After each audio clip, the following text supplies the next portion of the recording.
Hola, bienvenidos a un nuevo vídeo de La cabeza de Eva. Hoy me gustaría hablaros de la hipersensibilidad, un problema que sufrimos la mayoría de las personas con altas capacidades, aunque no todas, y que también sufren personas que no tienen altas capacidades, personas que tienen un alto nivel de sensibilidad. Pero en nosotros es una característica muy importante y que nos afecta mucho a muchos órdenes de nuestra vida sin que a veces seamos muy conscientes de ellos. La hipersensibilidad es una característica que tenemos y que nos hace sentirnos muchas veces frágiles, nos hace sentir que tenemos una piel muy fina y que todo nos afecta mucho y que en muchas ocasiones nos hace sentirnos diferentes a los demás y que nos produce también un cierto sentimiento de soledad, porque parece que lo vivimos todo más intensamente, que nos preocupan más las cosas, que captamos cosas que parece que los demás no captan, y esto nos hace sentir a veces diferentes. Esta fragilidad yo me gustaría en principio reflexionaros para que le deis la vuelta a este pensamiento. En realidad no somos nada frágiles, somos personas que pasamos por mucho y que lo vencemos en la mayoría de las ocasiones, con lo cual en realidad no es una fragilidad, sino que se convierte en una gran fortaleza, porque al final nos hace enfrentarnos continuamente a cosas y superarlas.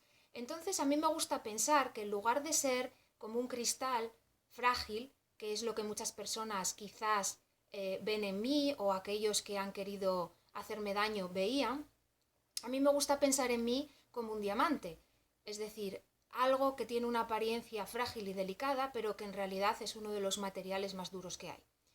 Este pensamiento es simplemente para que le deis la vuelta a esa sensación que muchas veces tenéis de fragilidad y que está producida por este sentimiento de exceso de sensibilidad.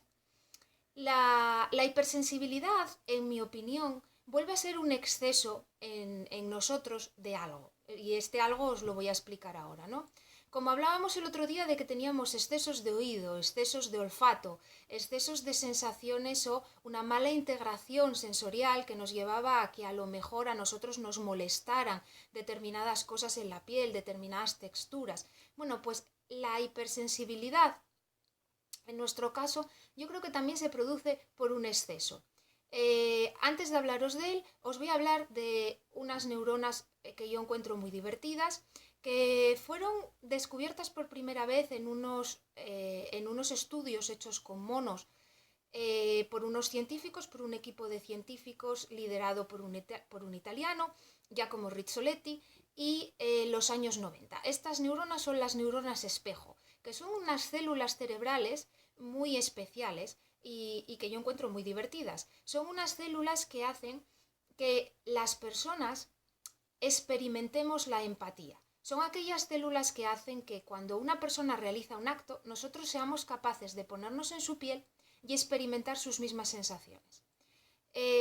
Giacomo Rizzoletti, la persona que dirigía este grupo y que empezó a observar unos comportamientos en los monos y a ver que se iluminaban unas ciertas áreas de su cerebro, etcétera, etcétera, y que llegó a descubrir estas neuronas espejo, considera que las neuronas espejo son las responsables de que seamos muchas veces capaces de leer la mente ajena, de ponernos en su piel y de saber lo que están pensando antes de que lo digan.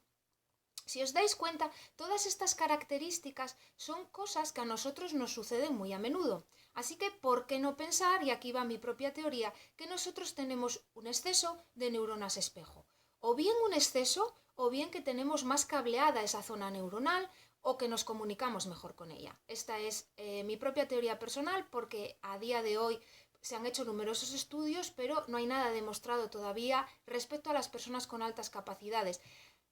Sí que hay estudios sobre las personas, como casi siempre, con autismo, pero en su caso los científicos, los neurocientíficos están encontrando que quizás muchos de los problemas de socialización de las personas con autismo se deben a una ausencia o a un no muy buen funcionamiento de las neuronas espejo. Pero aunque hay estudios, todavía no son más que, pues que ensayos que se están publicando y que aparecen publicados en la Asociación Americana de Psicología y de Psiquiatría, pero que todavía no hay nada concreto. En cuanto a las altas capacidades, nada en absoluto, aparte de esto que yo os digo que es mi propia teoría, es decir, que si nosotros sufrimos exceso de casi todo, y estos problemas de integración sensorial en muchos casos, pues a mí me resulta muy lógico pensar y muy correlativo pensar que quizás tenemos más neuronas espejo. Porque si os dais cuenta, la manera de actuar de las neuronas espejo es algo que explica muchas de las cosas que nos suceden. Para que veáis cómo funcionan, os pongo un ejemplo. Una persona se cae en la calle y nosotros sentimos empatía porque nosotros creemos en realidad que lo que estamos recordando es aquella vez que nos caímos y que por eso sentimos empatía, pero en realidad cerebralmente no funciona así. Nuestro cerebro lo que hace es emular cerebralmente la sensación de caída. Eso va a los centros motores, a los centros del dolor y nos produce la misma emoción que si nos hubiera sucedido a nosotros. Por eso sentimos empatía cuando alguien se cae. ¿Entendéis? Ese es el funcionamiento. Vale. ¿Por qué no pensar que funciona también al revés? Esto es algo que sí, que la neurociencia nos está diciendo cada día más. Que el cerebro piensa las cosas y emite unas órdenes motoras, unas órdenes faciales, pero que ¿por qué no pensar que funciona también al revés? Es decir, que una emoción o una postura corporal o una postura facial va a acabar generando en el cerebro una emoción, es decir, que funciona en un sentido igual que funciona en el otro. Era lo que hablábamos el otro día de la postura corporal. Una postura corporal erguida, una postura corporal abierta y una postura corporal de confianza, al final acaba produciéndonos cerebralmente una sensación de confianza.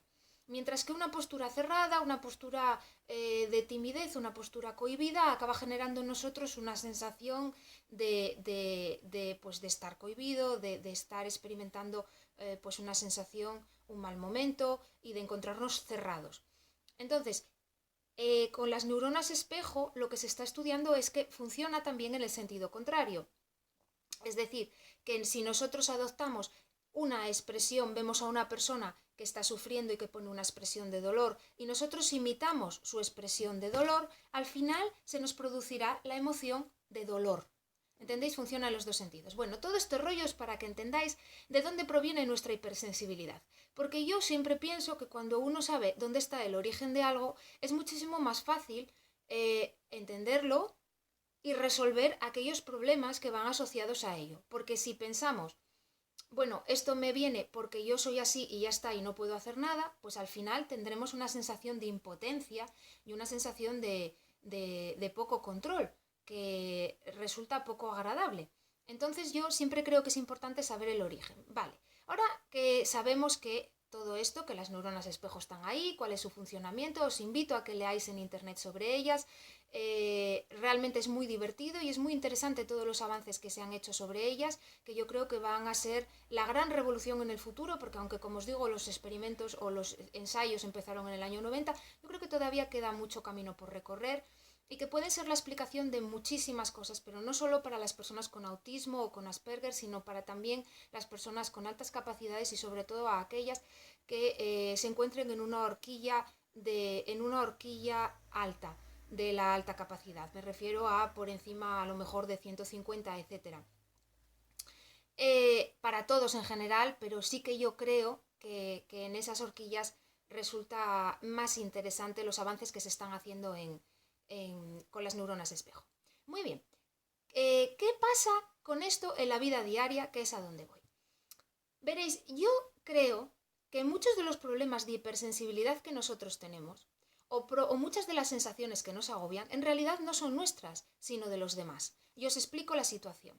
Si nosotros salimos de casa y estamos contentos, ¿por qué de repente llegamos os pongo un ejemplo, a buscar al niño al colegio y de repente nos sentimos agitados, nerviosos o con ansiedad? Nosotros pensamos que es porque somos antisociales, porque no nos gusta la gente o porque nos agobian las multitudes. Pero darle la vuelta al pensamiento, ¿por qué no pensar que es que nuestras neuronas espejo están captando emociones y cosas de todas las personas que nos rodean y que como nosotros somos esponjas emocionales, estamos captando todo eso y nos está agobiando? Porque en realidad todo eso se nos está filtrando sin colador, se nos mete en el subconsciente, no sabemos de dónde sale y como no sabemos de dónde sale, no lo gestionamos. Y de repente 5 minutos después de llegar al patio del colegio estamos ansiosos, sudorosos, agitados y en realidad no sabemos por qué. Entonces yo os invitaría a que reflexionarais sobre esto y que empezarais a discriminar en un ejercicio práctico cuáles son vuestras emociones al salir de casa, cuáles son vuestras emociones cuando vais por el camino, os pongo un ejemplo, al trabajo, y cuáles son vuestras emociones cuando llegáis. Todo esto, hacérmelo con un cierto rigor científico, plantearos el ejercicio, ¿no? Llegáis al trabajo y decís, pues a lo mejor estoy un poco nervioso porque tengo mucho trabajo hoy o porque tengo una entrevista con no sé quién, pero hasta ahí. Plantearos con qué estado de ánimo llegáis al café, cuando ya habéis interactuado con una serie de personas. Y analizar esos sentimientos que tenéis y pensar si son vuestros o son de esas personas. Porque a lo mejor descubrís que la mayoría de esas emociones que sentís en realidad no son vuestras. Son ansiedades, son frustraciones, son celos, son envidias, son sentimientos de admiración o sentimientos de rabia o de cualquier otra cosa que son de los demás y que vosotros los estáis captando y que muchas veces los demás os proyectan aunque vosotros no seáis el origen de esas emociones. Esto es algo que como veis se relaciona mucho y por eso empecé hablando de esas neuronas espejo que como veis su nombre es claro, es un espejo, refleja lo del otro, ¿entendéis? Entonces por eso os digo que analicéis muchísimo cuando las cosas son vuestras o son de los demás y con cuánta carga emocional ajena al final os vais a casa. Y que por eso muchísimas veces cuando alguien os pregunta, vosotros sufrís un cambio de ánimo grande o vuestros hijos, sobre todo los niños pequeños, es muy claro. De repente tienen un cambio enorme y esta pregunta la hemos hecho todos los padres. ¿Pero qué te pasa si hace 5 minutos estabas muy contento? Y muchas veces nos contestan, no lo sé. Bueno, pues ese no lo sé también nos pasa a los adultos. Y muchas veces en ese no lo sé, no lo sabemos porque no tiene nada que ver con nosotros, porque nosotros estamos contentos. Y tampoco tiene que ver con eso a lo que lo achacamos muchas veces, que es a la socialización o a esa relación con el otro que nos crea incomodidad. Vale, entonces este es un ejercicio que os planteo para que lo trabajéis. Y para que os deis cuenta de cuánta carga emocional o de cuántas cosas en realidad no son vuestras sino de los otros. Y son proyecciones de los otros, que en muchos casos ni siquiera tienen que ver directamente con vosotros, pueden ser con cosas que tienen que ver con ellos y que sin querer os proyectan y sin querer nuestras neuronas espejo lo cogen, nos meten esa emoción y ahí se nos queda y no sabemos qué hacer con ella. Muy bien, esto en cuanto a esta parte. Luego también me gustaría hablaros de otra cosa que os he mencionado en muchas ocasiones y que también es importante que practiquéis. Os he hablado en muchas ocasiones de que tenéis que rodearos de personas que os aporten cosas positivas, de personas solares, de personas que os enriquezcan. Me gustaría que buscarais en internet a los modelos de personalidad tóxica. Me parece muy importante. Yo no os los voy a mencionar porque en internet están muy bien descritos, hay muchas personalidades tóxicas y como está muy bien descrito, pues yo no me voy a detener en esto porque además si yo os lo explico, en realidad no hacéis una parte del trabajo que es leerlo vosotros y reflexionar vosotros sobre ello e ir identificando a cuántas de esas personas os están rodeando. Las personas tóxicas pueden ser las personas agresivas, personas envidiosas, también se entran dentro de este tipo los sociópatas. Pensar que en un estudio que se hizo hace una serie de años se descubrió que el 3,5% de los altos ejecutivos de las empresas tenían una personalidad sociopática. Claro, si esto lo pensáis, a lo mejor empezáis a entender por qué tenéis tantos problemas con ese directivo o con ese jefe o con esa persona que decís, vamos a ver, esta persona no es normal. Bueno, pues a lo mejor descubrís que realmente no entra dentro de los cánones de la normalidad porque tiene una personalidad sociopática. ¿Por qué es importante leer sobre las personas tóxicas?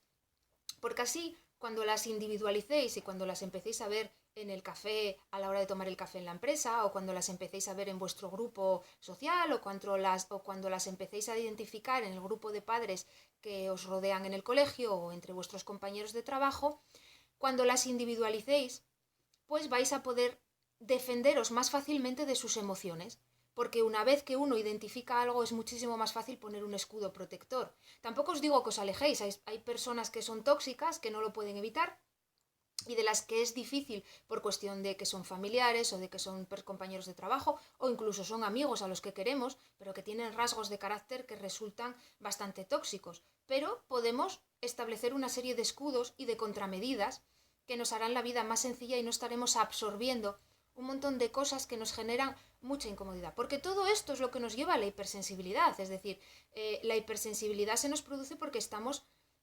cargando con un montón de emociones y con un montón de basura y con un montón de caca que es ajena y que en algunos casos se están proyectando contra nosotros de una manera consciente, pero que en algunos casos la están proyectando de manera inconsciente.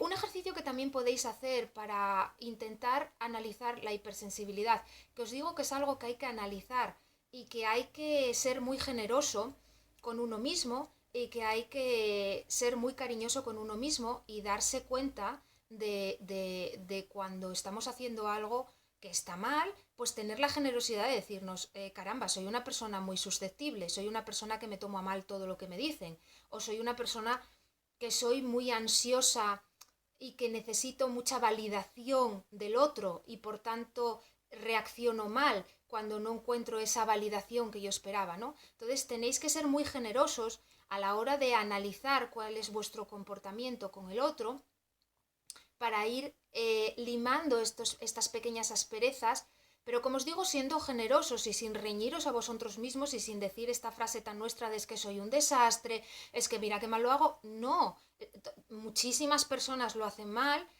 lo importante es darse cuenta y solucionarlo, como os digo siempre, ¿no? Es decir, errores los cometemos todos y lo importante es darse cuenta y solucionarlos para el futuro, para sentirnos mejor, para sentirnos más serenos y más equilibrados. Entonces, como os digo, analizar un poco esto y una manera muy fácil de hacerlo es crear un juego con una persona con la que tengáis mucha confianza, una pareja, un marido, esposa, amigo, quien sea, un padre o una madre. Les decís que durante una serie de días vais a parar vuestras relaciones sociales en el momento en que algo os choque. Es decir, vosotros estáis hablando, por ejemplo, escogéis a vuestra madre, estáis hablando con ella y hay un momento dado en el que algo de lo que dice os duele y ahí tenéis que hacer stop y decir, oye, perdona, esto que me acabas de decir me duele porque yo he interpretado esto y esto y ella os va a decir, pues mira, en esto tienes razón, pero en esto no te lo decía por esto. ¿Qué vais a descubrir con este juego? Vais a descubrir que muchas de las emociones que captáis de esto que yo llamo perturbaciones en la fuerza son acertadas, es decir, vosotros estáis captando que realmente hay algo raro ahí, que hay una emoción por parte del otro que no os gusta, vais a captar a lo mejor que hay un mal humor, que hay un enfado, pero sí vais a descubrir que en un 50% de los casos, si no en más, estáis errando al interpretar el origen de eso, porque estáis asumiendo que tiene que ver con vosotros, que es un reproche hacia vosotros, que es un comentario negativo hacia vosotros. Es decir, que estáis cogiendo algo que no os estaba destinado y que a lo mejor solo tiene que ver con la otra persona. Entonces, por eso es interesante este juego, por eso es interesante que analicéis estas cosas para ver que, por un lado, para que os refuerce el hecho de que veáis que como decía Giacomo Rizzoletti, somos capaces de leer la mente ajena, pero por el otro, para que veáis que tenéis que pulir este superpoder porque no siempre lo que captáis es lo que es y que en muchas ocasiones lo que captáis os lo estáis llevando a lo personal y no deberíais, ¿no? Entonces, vuelvo a repetir aquello que dije una vez, que hay que intentar no tomarse las cosas como personales, pero no por un intento de ser fríos, ni por un intento de despersonalizar o de adoptar una frialdad, sino por ponerse en una posición neutra y por ponerse en una posición de, bueno, no me voy a enfadar y no voy a coger esto porque a lo mejor no es para mí. Entonces, por eso es importante que creéis ese juego de rol en el que habláis con la otra persona y interpretáis y veis dónde estáis cogiendo cosas que no son vuestras o dónde estáis asumiendo o dónde estáis cogiendo ataques que no eran para vosotros. Con esto voy a terminar porque yo creo que aquí hay mucho trabajo personal que hacer y me parece que es muy interesante que lo hagáis y voy a hacer un último apunte, que es que yo creo que nosotros somos padres sufridores y que somos padres muy sufridores con nuestros hijos también por un problema de neuronas espejo, porque en muchísimos casos estamos tomando esas emociones que son de nuestros niños como nuestras. Y luego, además, en nosotros también hay una huella emocional, que es que muchas de las cosas que les están pasando a ellos también nos sucedieron a nosotros. Así que se nos abre la herida dos veces. Por un lado, porque experimentamos lo mismo que ellos experimentan, mimetizamos y estamos cogiendo como nuestro eso, y por el otro, además, revivimos. Así que yo creo que es por lo que nosotros somos muy intensos muchas veces. Bueno, al final, como siempre, este vídeo se me ha alargado quizás más de lo que yo pretendía, pero es que es muy difícil contar muchas cosas como quiero a veces en poco tiempo. Hace poco veía una conferencia de un experto en neuromarketing que comentaba que el span de atención de las personas está entre 15 y 20 minutos, pero bueno, también dejaba un rayo a la esperanza porque decía que cuando la persona que está dando la conferencia o la charla está contando algo que nos interesa, nuestra atención se mantiene más tiempo. Así que espero haber mantenido la vuestra, espero también que os haya resultado interesante y que como siempre cojáis las cosas que os cuento para trabajarlas por vuestra cuenta, que cojáis lo que os resulte práctico, lo que no os resulte, que hagáis vuestra propia búsqueda, que busquéis en internet, que realicéis vuestra propia investigación y que en realidad lo que hagáis sea un crecimiento personal a raíz de estas reflexiones que son las mías, pero que no tienen por qué ser las vuestras, aunque en algunos casos os resulten útiles mis recetas. Muchas gracias como siempre por vuestra atención y por todo. Hasta el próximo vídeo. Chao.